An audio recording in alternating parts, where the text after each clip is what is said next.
How to delete chats on Snapchat. Hi everyone, it is GuideHacks, and in this video I will show you how to clear chats on Snapchat. Now let's get started. First we need to open our Snapchat app.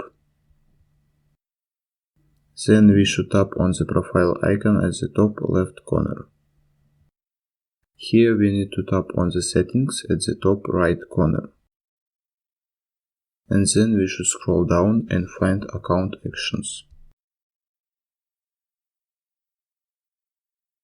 Here we need to find option Clear Conversations and tap on it. In the appearance menu we see a lot of people with whom you have chat, and to delete the chat just click on cross at the right corner in front of someone. For example, I will delete this one. And then just confirm by clicking on Clear. Also we can go back to camera and go to our chats. Here we just need to tap on someone and hold. Then in the appearance menu we need to click on chat settings and we need to tap on clear from chat feed.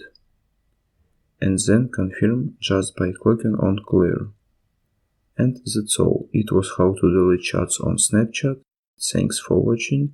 If you found this video helpful, we would appreciate if you subscribe to our GuideHacks channel.